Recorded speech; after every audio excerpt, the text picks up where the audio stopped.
Howdy, Team 42. It's your skipper here, Darius to present our macro minute for Monday, March 17th, 2025.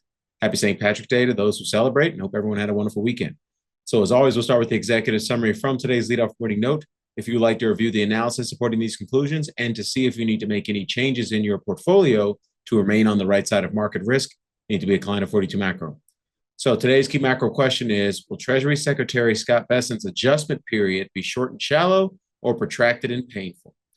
Our answers are: the U.S. economy is undergoing what we believe is a significant transformation as policymakers aim to recalibrate fiscal policy to reduce the relative influence of the public sector upon U.S. economic output. Amidst these adjustments, financial markets have faced turbulence that contributed to the seventh fastest correction in S&P 500 history. Speaking on NBC's Meet the Press on Sunday, Treasury Secretary Scott Bessent acknowledged that the recent downturn that has erased trillions of dollars of stock market wealth but dismissed fears of a prolonged crisis. He emphasized that stock market corrections, while unsettling, are an essential component of a healthy financial system. Bessent's insights highlight a crucial economic reality.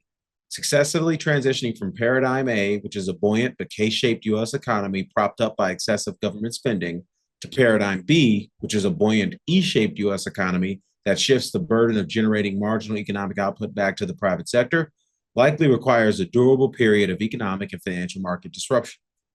The U.S. economy is the world's largest and most complex economy, and it is supported by the world's largest and most complex capital markets.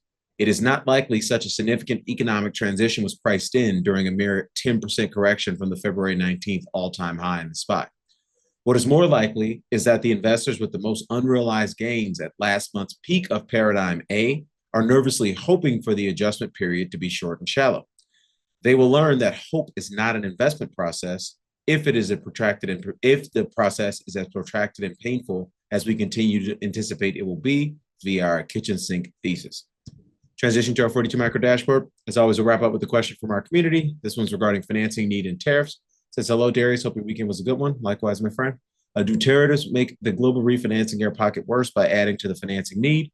After all, once cross-border supply chains become too expensive, building domestic replacement capacity, steel mills, and whatnot requires a ton of new debt to finance. In addition to that, it's pretty risky to invest in multi-billion-dollar manufacturing assets that come online in 2 to 5 years from conception when the sole business case is tied to a 4-year administration. That might slow down the replacement speed significantly, in which case the tariffs become a lose-lose proposition. Either you invest and add the financing need at a time of low liquidity, or you don't, and everyone just pumps money to tariffs. So that's a phenomenal way of kind of setting up the question, which really is how will the transition transition from Paradigm A to Paradigm B, and specifically the component of reshoring domestic manufacturing capacity and the amount of capex that'll be required to do that, how will that intersect with the potential global refinancing air pocket that we continue to see as a reasonably high probability outcome here in 2025, if it hasn't even started already? It may have already started. And so obviously that is something that would be an additional strain on global capital demands in a year where the refinancing need is about as great as anything we've seen. I mean, you're comping, nearly $30 trillion of credit growth globally kind of in the last 3 quarters of 2020 in terms of the refinancing need that we see currently. And that's just in terms of the growth. Obviously, you have, bills and things maturing across the world, et cetera. So that's there are many tens of trillions of dollars of refinancing need that needs to take place this year. And tariffs certainly aren't helping that.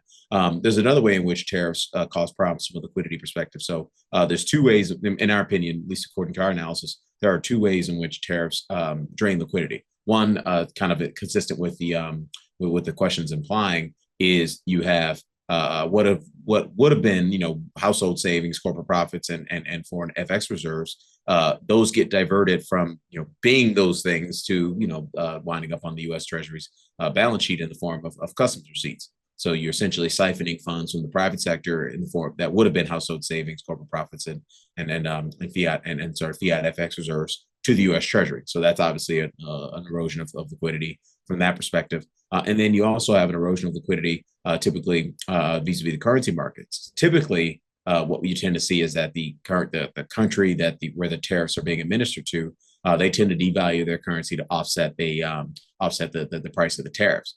And so if you think about the potential for tariffs particularly blanket tariffs on whole industries or blanket tariffs on whole countries, the possibility that the U.S. dollar strengthens to offset that is a direct headwind for global liquidity as well. So those are two specific ways in which tariffs drain liquidity. Obviously, if we have a significant increase in capex here in a year where we also have the historic acceleration in debt refinancing demand, that's not going to be great from the perspective of trying to prevent this liquidity air pocket. So all the more reason, Mr. Powell, if you're listening, for you to step up and start supplying the world with liquidity to ease some of the pressure from the crowding out that we continue to observe, in the Treasury market, and how that is, contributing to a potential global refinancing air pocket as it continues to crowd out, balance sheet capacity from the rest of the world. So we'll wrap it up there. Darius Dale here presenting our macro minute for Monday, March 17th, 2025.